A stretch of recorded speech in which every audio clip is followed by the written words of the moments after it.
Jagat Karanam Karana Jnana Rupam Suradim Sukhadim Gunesham Ganesham Jagat Vyapinam Vishwavandyam Suresham Parabrahma Rupam Ganesham Bhajema Parabrahma Rupam Ganesham Bhajema. Shri Gurubhyo Namaha. Namaste. Welcome to session 76 of Bhagavad Gita verse by verse. So now we have completed study of Vibhuti Yoga. We have seen the Chidrupa Vibhutis and Satrupa Vibhutis, Nirguna Mahima and Saguna Mahima of the Lord in this chapter. With this knowledge, we have understood that best meditation is Sat Chit Rupa Bhakti, Visva Rupa Bhakti. See clay in all pots and see God everywhere. Friends, Krishna has mentioned 72 vibhutis in all, specifying the best in all kinds in him only. Can we look at it this way? To be him, one has to become the best. Like Jivatma can be a Paramatma after shedding all upadhis and become best Jivatma. To make it simple, if a batsman becomes perfect as Sachin, he will become god of cricket. Similarly, if I become best Shastradhari, I will be Rama. If I shed all my shortcomings and acquire all the best qualities to be Gunatita, I'll be Vasudeva himself. Aham Brahmasmi. This is what Sri Shankara Bhagavad Pada said and meant. With these few thoughts, let us get ready for a total recap of the entire chapter of Vibhuti Yoga to consolidate what we have learned in last few sessions. After the revision, we'll have the chanting of Saundarya Lahari Arati, one of the beautiful compositions. Now, Dr. Hegde sir will brief us about today's recap session before we begin with the actual revision of chapter by our team of teachers. Dr. Hegde sir. Thank you, Venkatesh. Sadashiva Samarambam Shankaracharya Madhyamam Asmadacharya Paryantam Vande Guru Paramparam. Om. As we come to the end of the 10th chapter of the Bhagavad Gita, let us look at why are we studying the Bhagavad Gita.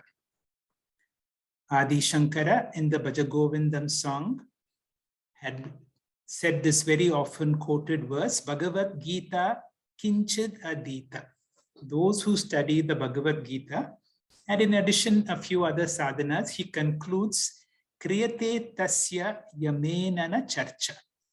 For such people who have studied the Bhagavad Gita are no longer in the list of Yamadharmaraja because such sadhakas have now moved from Asatoma Sadgamaya Tamasoma Jyotirgamaya to Mrityorma Amritam Gamaya.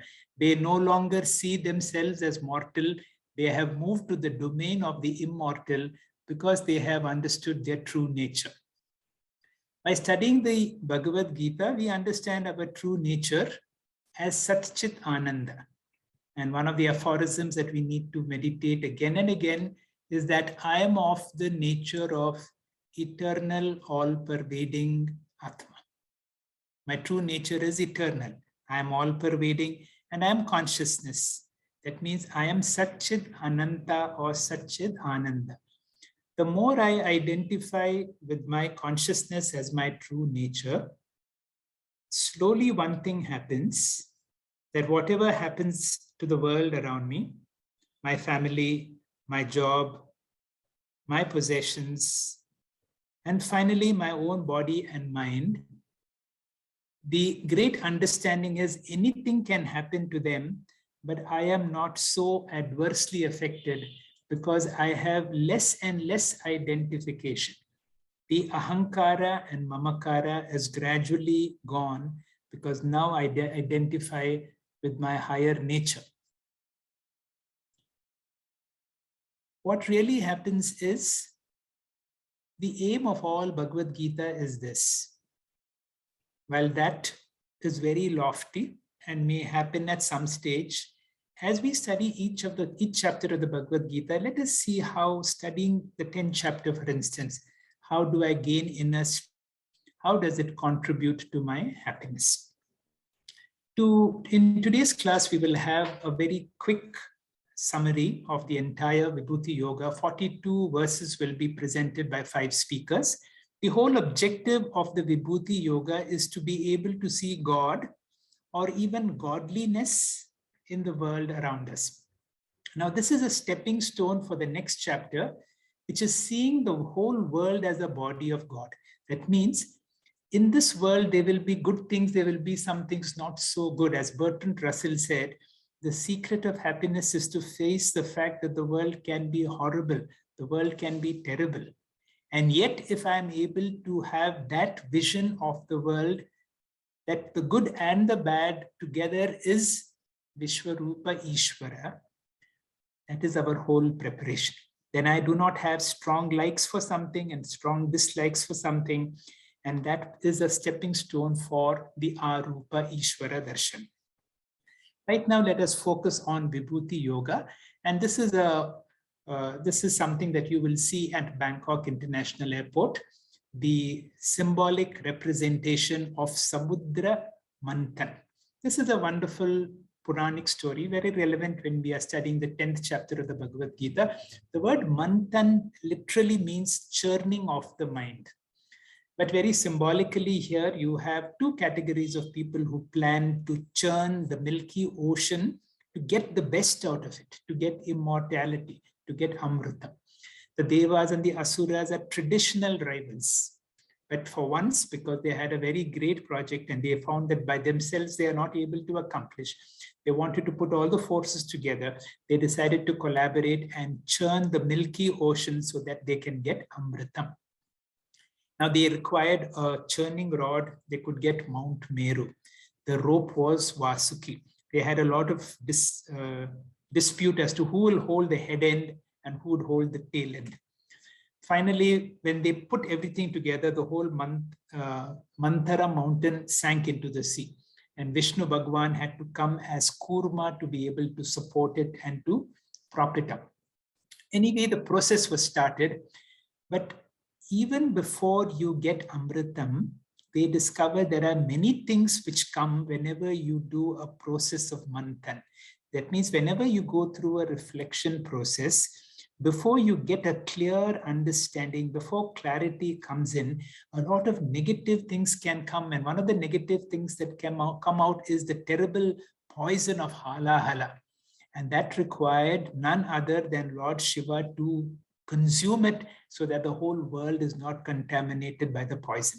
That means whenever you go through this reflection process, it is possible that a lot of negative emotions, a lot of anxiety and fears may come into the surface. And that is where a guru and sometimes even a professional help like a psychiatrist would be required when you go through this mental churning before the real ratnas, before Amritam comes.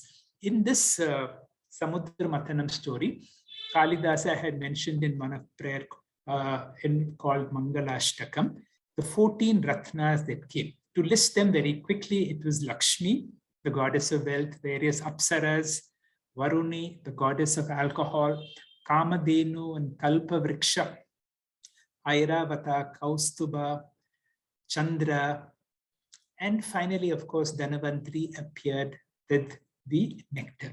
The story goes on, and I will stop the story discussion for now. But ultimately, all these are meant for one purpose. And that is very nicely brought out in the 2nd sutra of the Shiva Sutras. Here it is Parvati, the student. Lord Shiva is the teacher. And he is sharing what now comes as the Shiva Sutras. The Shiva Sutra number 2 goes like this. Vismayo Yoga Bhumika. The foundation for spirituality is to have those wondering eyes of a child which are able to see the extraordinary in the ordinary. And the more you are sensitive, so sensitive, that means you are really seeing. You're seeing with your eyes without the filter of the mind. Just like how a child sees everything without any background information. And once you are seeing that, everything and anything can become a wonder. And the more you have a little understanding, for example, like doctors, you have an understanding of the human body, you will be able to see such wonderment in how I'm able to see, how I'm able to talk, how I'm able to function, how the whole living process is such wonderment itself. Ultimately, we should be able to see God, to be able to feel God, to be one with God. And this is true wonderment of Vismayaha. Anthony de Mello, in his book, The Song of the Bird, had said, if you have seen a tree, and if you have seen a tree, you have not really seen. If you have seen a tree and you are lost into wonderment, that is when you have really seen. Anthony de Mello, in his book called 1 Minute Wisdom, discusses various master-student stories. And here is a nice story. I'm certain that for many of us, it will not ring a bell initially, but I like all these mystic stories, be with them for some time. It is a story of a student who stayed with the master for some time, and it was time for him to leave. And then he had one question. Master, you have taught me so many things, but I feel that there is still something that you have not taught me, because I can see you are in another world and I'm so far from the world you are. So the master confesses, this is how a spiritual teacher is. A spiritual teacher does not hide anything from a student. Whatever he or she knows is completely transmitted. He said, come, let us go for a walk. It was a small forest area around their ashram. In silence, they were walking through the forest in a wooden, through a very narrow forest path. There was pin drop silence. Both of them were not talking. They were just experiencing the walk. The master was walking in front. The student was walking one step behind. And from a distance, they could hear a bird sing. The master looked back at the student and asked him, did you hear that bird sing? He said, yes. Have I hidden anything from you? This time with a smile, he says, no. Friends, a guru can teach only what can be transmitted by words. Words may be only 50% of the instructions. The more you are with a teacher, you will see that the silence communicates something which cannot be communicated with words. And part of one of the guru-shishya interaction is to be able not only to get the words of the teacher, but to also get the wisdom from the silence of the teacher. With that background, let us look at why we are studying the Bhagavad Gita. We want inner strength, we want happiness. These two things cannot be given by any guru or any acharya. But one thing is certain. The more we develop our sensitivity, unconsciously you will never realize how you have developed an inner strength. You have developed the level of zero complaints. The world is still the same, but now my complaints against the world, against people becomes less. And then sometimes for no reason you experience bliss, you experience happiness. Happiness is something that happens as a byproduct. We are studying the 10th chapter of the Bhagavad Gita, and in today's class we will have 5 speakers bringing you an entire summary of the whole chapter. And please wait till the very end when we will have a chanting of the Arati song of Saundarya Lahari rendered to us by Dr. Ravi Shankar. The opening verses will be explained to us by Dr. Kiran. Dr. Kiran, please. Namaste. Gurubhyo Namaha. The central theme of Madhyama Shatakam is nature of God. In 7th chapter itself, Lord promises to show his real nature, Maya Naga Sattam. He not only shows us Jnanam, that is intellectually what we can comprehend, he also promised to show Vijnanam, the real nature. As we come towards the end of 2nd Shatkam, we realize more than our effort or our ego, it is because of grace of God, we are able to see his glory in his entirety. The God has become the world. Every glorious thing is God. This is Vibhuti Yoga. Next slide, please. In spiritual journey, we move from our effort to the grace. Initially, many beings don't even know that there is a higher purpose in life. With our thinking and effort, we realize that this world, this beautiful and huge world, we cannot create it. So there must be some intelligent being far superior than us who must have created. This is the triangular format, and God is sitting somewhere, Nimitta Karna, that is, he is creating. Remember, this is an inference pramana, that is Anumana. We have not seen him. So as we mature, we further go. If we don't, if our ego is strengthened, there is a culture of fear and domination. That is what we think. Oh, God is like this, do this puja, do that, otherwise read only this book, etc. This will come into play. If we mature, we think to ourselves, if God alone was there, who could have created apart from himself? Then we realize that the material also is from God. That is, he is the substance or material cause of the world. So we began to appreciate everything, every multitude things, every flaws as God. And not only these glorious things, ultimately, when our ego is subdued, we realize that even the so-called non-glorious thing also is God. Just like how day is essential, night is also very useful. Just like life, death also has meaning. Then we are ready for the quantum leap. Next slide, please.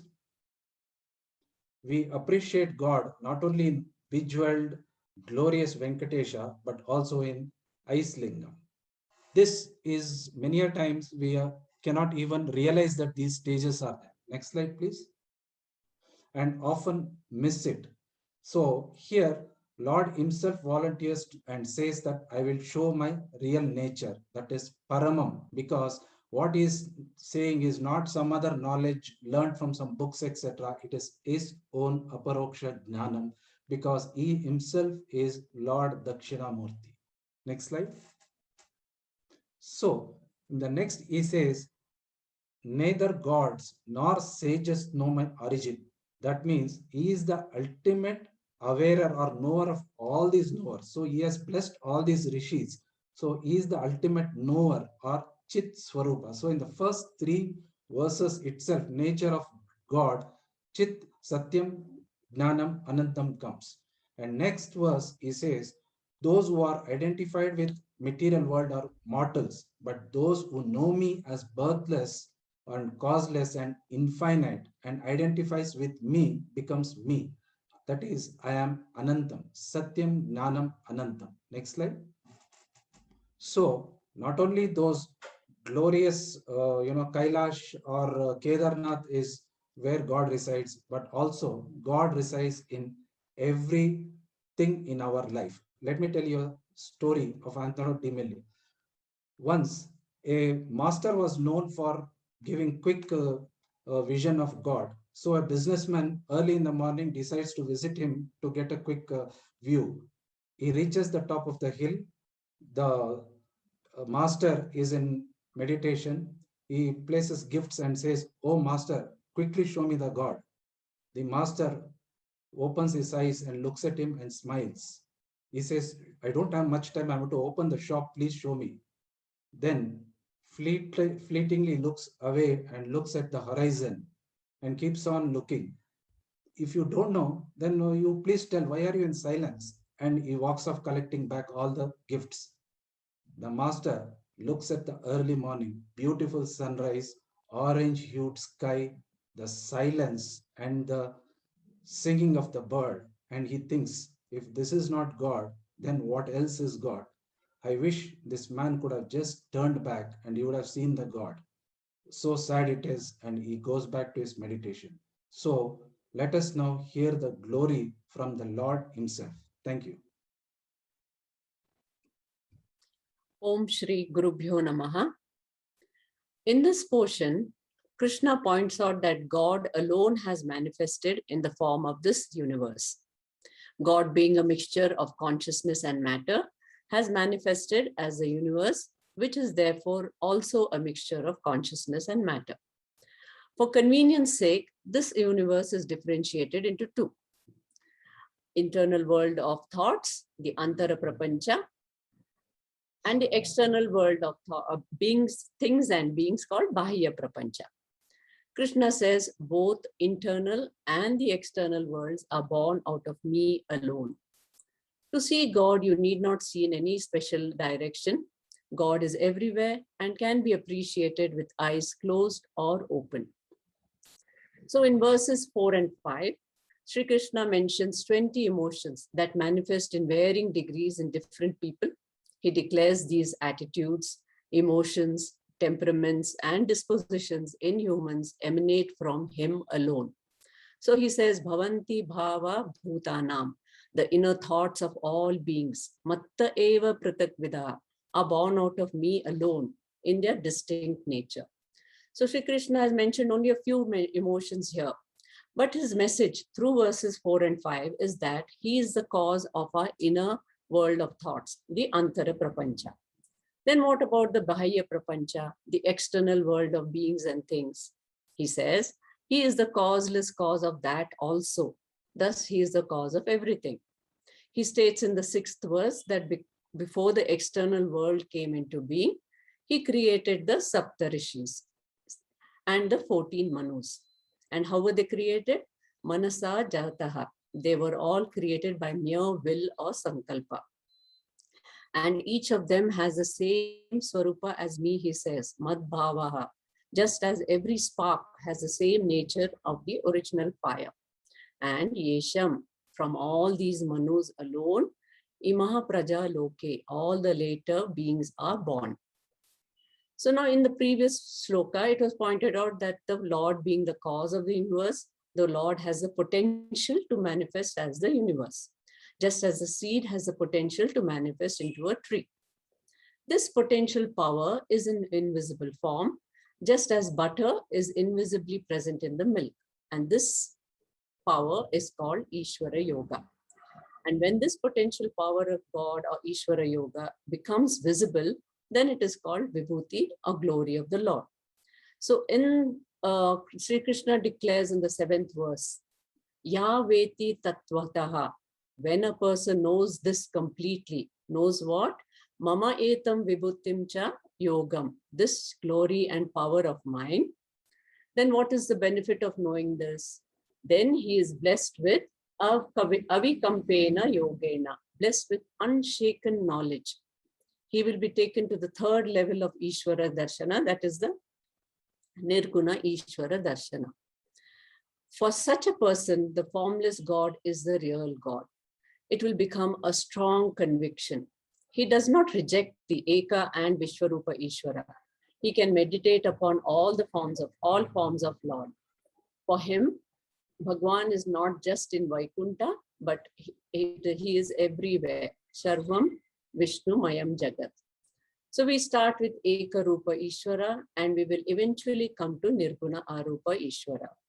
About this, there is no doubt, promises Krishna, na atra samshaya. So in conclusion, Krishna offers Visva Rupa Bhakti as a stepping stone to Arupa Ishvara.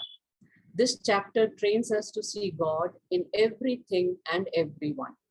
Our instinct is to see what is wrong and try to fix it. So we need to train our minds to see God's glory everywhere. So every spiritual seeker has to know Ishvara's creative power, that is his yoga, and also his Visva Rupa Mahima, Vibhuti. Thus, Eka Rupa Bhakta should become a Visva Rupa Bhakta. This intermediary stage is important before gaining the Aham Brahmasmi knowledge. So Bhagwan clearly says the one who incorporates all forms in one Ishvara will alone transcend Visva Rupa and come to Arupa Brahma. So Eka Rupa or Visva Rupa cannot give liberation. Only Arupa Nirguna Brahma Jnanam can give liberation. Thus, if a person continues in Visva Rupa Darshanam, he will be blessed with Avikampena Yoga. a firm conviction, and brought into Nirguna Abheda Jnanam. This is Krishna's promise. Hari Om. Thank you. Hari Om. Until now, we have seen that Krishna has talked about Ishvara Swarupam. And now he's going to talk about what these intermediate bhaktas of Ishvara Swarupam, this Visva Rupa, darsanam bhaktas look like, and what are their characteristics. So he says that Aham Sarvasya Prabhavaha Mattaha Sarvam Pravartate. These intelligent ones, these wise ones know that I am the cause of everything. Everything comes out of me. And once they know this, they worship me with this type of a mindset. Mam Buddha Bhava Samanvitaha Iti Matva Bhajante. They know this nature of mine, that everything comes out of me, and with that mindset they worship me. Now, what is the benefit of that? In the next slide, we see that now that if everything is coming out of him only, then everything in the world is Lord himself. Then we don't have to go to a specific temple to see him for his darshan. He's everywhere in the entire galaxy, or in the world, or in the city, or in the very room that we are sitting in. Everything, good or bad, he's everywhere. And then there is no specific time, like I only do puja at 9 o'clock. He's there every time, everywhere. So that is a great benefit. Then more realistically, what we see in the next slide is, we see all the objects are made by God equally. What happens is we superimpose our dislikes and likes on them. And now we start branding them as good or bad. And now bad things are starting to give me troubles, and I try to get away from them, and good things I'm trying to accumulate. And now this merry-go-round keeps on going on. So what is the remedy out of that? One could be that I take away the object itself. It's not always possible, and maybe not desirable also. But what is the next best option, or what is the rather better option? In the next slide, we see that what if we had an arrestor that took away these dislikes and likes. Today, why we have likes and dislikes is because we consider something as good or bad, or we like something, but we don't like something else. But if we know that everything is coming out of Lord himself, everything is him only, then how can we not like something and like something else? For example, in my body, I know that everything is mine only. I don't like my leg, or I dislike my hand, or I don't like my leg more than my hand. Everything is just mine. So in the same way, these Visva Rupa Bhaktas, they know that everything is Lord only, everything is his glory only. So now that redness of the bad and the greenness of the good starts decreasing. And now they start getting this prasada bhava, that everything is from Lord. Now they become the real karma yogis. So in the next slide, we see that we need to go from this left side to the right side, in which we need to slowly dissolve this bad aspect of the things and the good aspect of the things. Mainly, I'm trying to get rid of my own likes and dislikes by looking at the world as his manifestation only. Then what happens next? In the next slide, we see that what are these bhaktas doing then? They have put all their mind, mat chitta and madgat prana, all their senses, they're fixed on me. Now, having done that, what will they do when they will meet with each other? Now they cannot talk about something gossiping or jealousy or politics, that he's not that good, or that person is great, because now everybody, they see God in everybody. So now all they will do is they'll talk about the divine nature, the higher nature. Kathayantascha mam nityam, nityam, always they'll do this only. It's not that they'll not do their duties, but on the back of their mind, that Shruti is always going on, that this is the divine nature, everything is coming out from the Lord. And Tushyanti cha Ramanti cha. Now they are satisfied in that. And now, in fact, they're actually reveling into that. They're reveling into this higher nature. So go away from the gossiping and get into the talking of the higher nature of the Lord. I sometimes feel that why all the Swamijis have to talk about all these great talks about sometimes Gita, Panchadashi, Viveka Chudamani and all. They already know that. Why do they have to do that? But then what else karma would they be doing otherwise? They cannot be doing on the left side. So they do it on the right side. And slowly we also have to reach from left to the right. The next slide, we see that what happens to these bhaktas. Now Krishna is giving a great promise to them. Tesham satata yuktanam. Now these steadfast bhaktas, they have developed devotion very, very lovingly. What happens is when we do scriptural study, we know more and more about the nature of God, about nature of our own self. And then slowly, that spontaneously, that devotion starts arising. And once that happens, then what he says is, Dadami, I give Buddhi Yogam, I give them Jnana Yoga. Until now, again, as we were seeing, that we are going from Eka Rupa to Aneka Rupa. And now the final stage is Jnana Yoga, in which we are going to talk about Arupa, Ishvara. Now I would be giving them this Jnana Yoga. Basically, what it means is now they become eligible for Jnana Yoga. What is Jnana Yoga actually? That, for example, when we see waves, they might think that there is a father wave, mother wave, brother wave, sister wave, and all, and they are all related. But in fact, once the Jnana Yoga is there, then they would understand that fundamentally the only relation that a wave has is with water. In fact, there is no relation. Wave is just water and nothing else. And the next slide, we'll see that he continues to expound on that and say that to these bhaktas, with my special anukampa, my love and devotion, my love and compassion for them, I take away the ignorance in their intellect. The tamaha in their intellect, I take away with the bulb of the wisdom. I will destroy their ignorance and take them to wisdom. Now, how will that wisdom suddenly arise in them? Again, it will not suddenly arise, but slowly, when they'll keep on consistently learning over a period of time from a competent guru, then that will suddenly, that bulb is going to grow. For example, in the butter or the ghee analogy, that it's a little loose analogy, that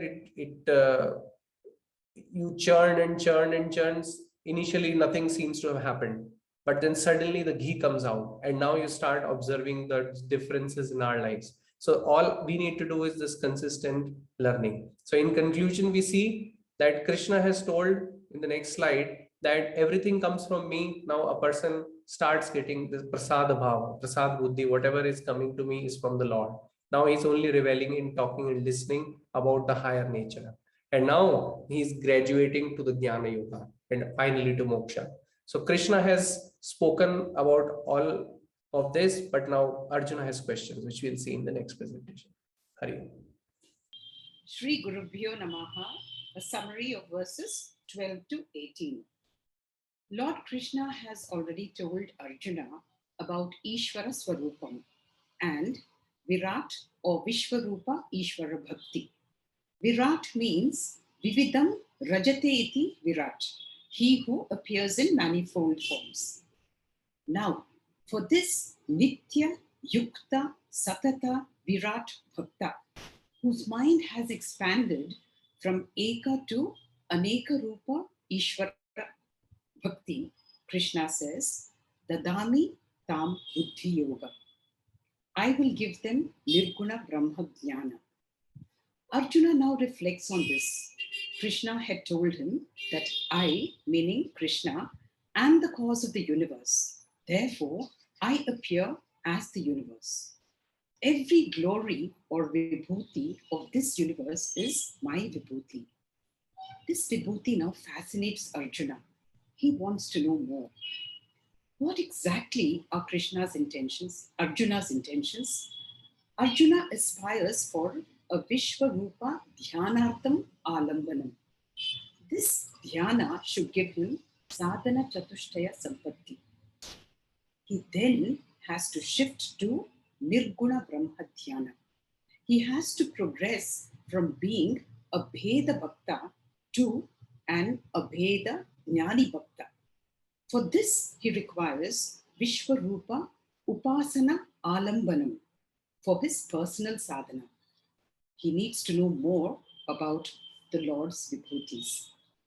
How can Arjuna know the true nature of the Lord? Katham aham vidyam. To extract more information, he diplomatically glorifies Krishna, stuti first, and then asks for the boon. He says, Swayam chaiva bravishini. I want to hear more from you directly. Arjuna's knowledge of Nirguna Brahma is hearsay, maybe from scriptures. Sarve Rishayaha Ahuhu. Quoting these rishis and scriptures, Arjuna describes Krishna as Param Brahma, Param Dhama, Paramam Pavitram, Purusham, meaning the very self in all, Divyam, Adi Daivam, Ajam, Vibhum, and Shashvatam. Arjuna is not satisfied with hearsay. He beseeched the Lord for more information with another string of praises. Swayam eva atmana atmanam veta. You know yourself by yourself without requiring a guru or shruti pramana. Citing a blend of nirguna and saguna virtues, Arjuna describes Krishna as Bhuta Bhavana, the creator of all things, Bhuta Isha, the sustainer, Deva Deva, the controller, Jagatpate, the protector of the universe, Purushottama. Kshara Purusha refers to the creation, Akshara Purusha to Maya, and Uttama Purusha means beyond creation and Maya. This is Nirguna Brahma. Uttama Purusha reversed is Purushottama. Arjuna wants to hear again, Bhuyaha Katayaha. Hey Janardana, Tvam Vistarena Atmana Yogam Vibhutim Cha Bhuyaha Katayaha. Amritam Shrinvataha Hime Triptihi Nasti. Although I know that the entire yoga, the creative power, and Vibhuti, manifestation, is yours, please narrate exhaustively. Vaktum arhasi asheshena divyahi atma vibhutaya. Bhuyaha katayaha. Please repeat. Why? Purvakam uktam api tripti na asti. Every vibhuti is worthy of upasana. Although Krishna has described some of these vibhutis earlier, like Rasoham Apsu Kaunteya, Prabhasmi Shashi Surya Yoho, and Aham Kraturaham Yajnaha, Swat Aham Aushadam, yet Arjuna wants to hear Amritam, Amritam Shrinvataha. Hear Amritam? Do we hear coffee? Remember, this Amritam refers to Krishna's Vakyam, which has to be heard.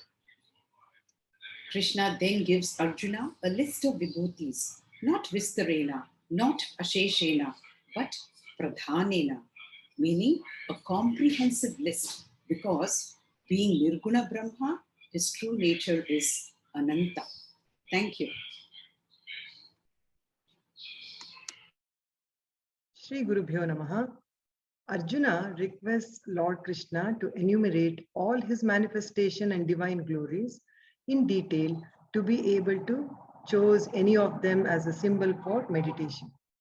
In the next slide,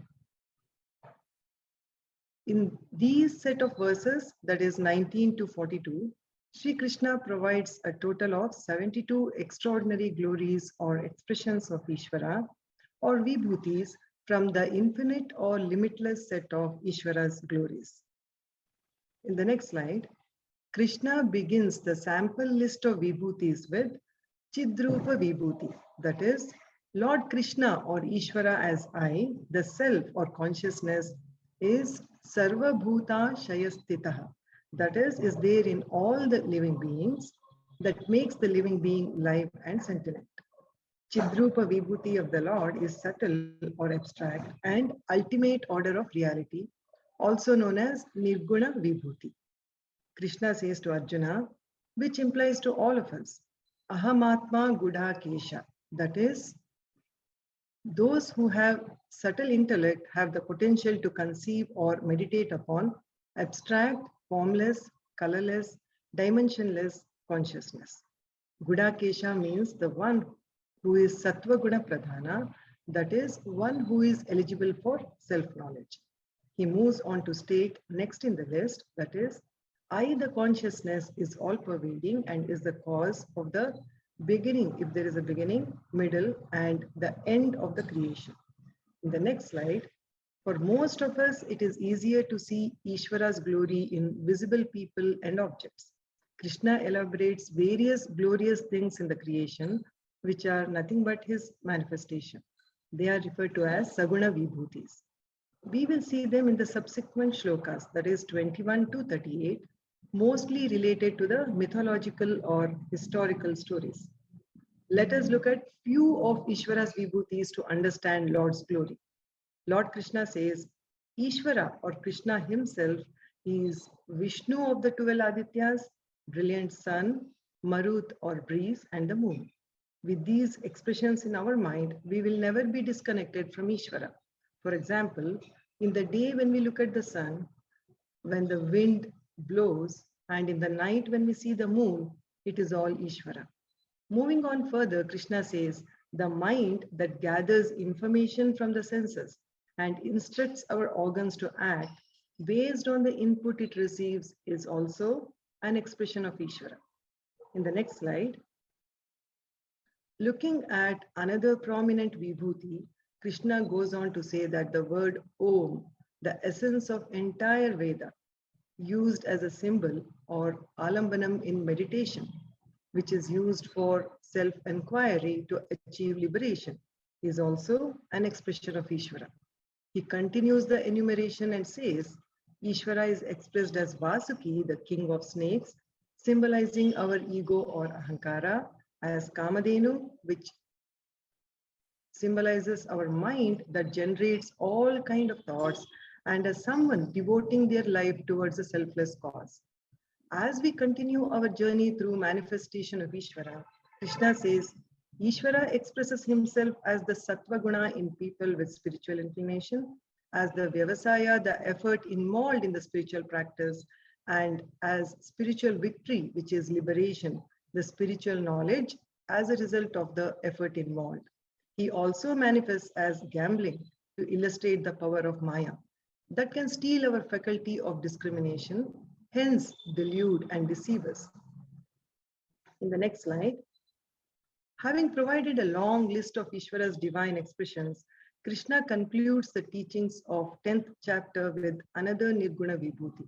He says that whatever we come across in the world, whether it is a living or a non-living, moving or stationary entity, it has to come to existence from the seed that is Ishvara, which is also known as Sad or Sadrupa of Ishvara. Krishna begins enumeration of Ishvara's Vibhuti with Chit, the consciousness within every being, and concludes the Vibhuti with Sat, the existence of everything outside in the universe, as also a manifestation of Ishvara. That is, I, the consciousness Chit, am existent, Sat, Sat, Chit, Swarupaha. Once we understand this and meditate on this knowledge through spiritual practice, we will automatically see Ishvara everywhere, just like we automatically comprehend electricity in every electrical gadget.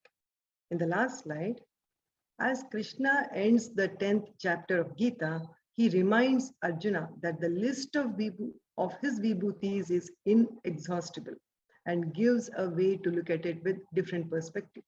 Till now, Krishna said Ishvara is everything in the universe, like flower is Ishvara, the mountain, the ocean is Ishvara, and so on. But now he says to graduate to next level, that is to see the entire universe as being in Ishvara.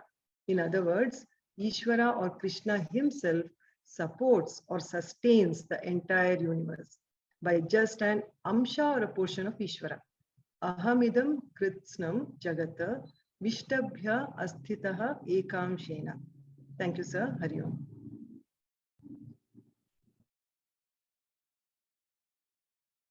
Shri Gurubhyo Namaha.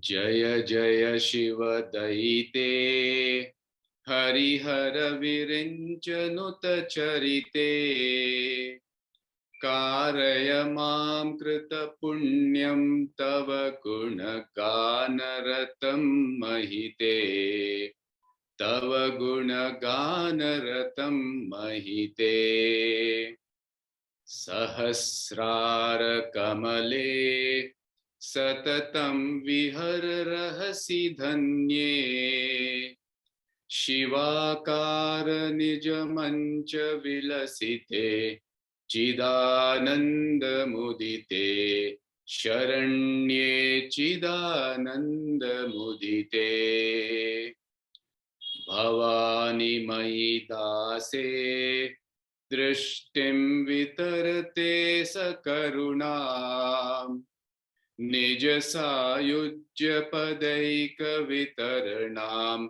Nikhila Dukha Taranam Aihika Nikhila Dukha Taranam भवतु मे विलसितं सपर्याविरचनं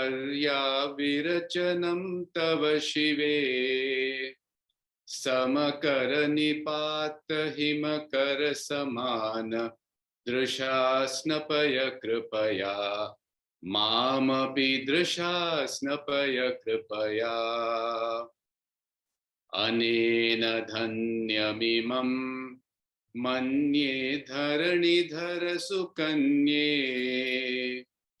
तव स्तन्यमधुरास्वादन सुख निरस्तान्य विषयं कुरु मा निरस्तान्य विषयम् त्वदीयमपि वचनं गततो मदीयमिव वचनम् स्वकीयसलिलै सागरतर्पण समं जननि विदितम् सकलं समं जननि विदितम् जय जय शिव दयिते हरिहर विरिञ्चनुत चरिते कारय मां कृतपुण्यं तव गुण गानरतं महिते तव गुण गानरतं महिते श्री गुरुभ्यो नमः हरि ओम sir Thank you, Ravi Shankar sir, for decorating Soundarya Lahari Arati of Dr. K.S. Maheshwaran with melody and bhakti. Thank you all speakers for a wonderful revision, and Dr. Hegde sir for lacing the session with your expert inputs and enhance the quality of the class. Thank you friends for your indulgence. On Monday, we will continue study of Mundaka Upanishad, chapter 1, section 1 and 2, from where we have left in section 68. Please log in by 6:45 p.m. Until then, Jai Sri Krishna. Om Purnamada Purnamidam Purnat Purnamudachyate Purnasya Purnamadaya Purnamevavashishyate. Om Shanti Shanti Shanti. Hari Om.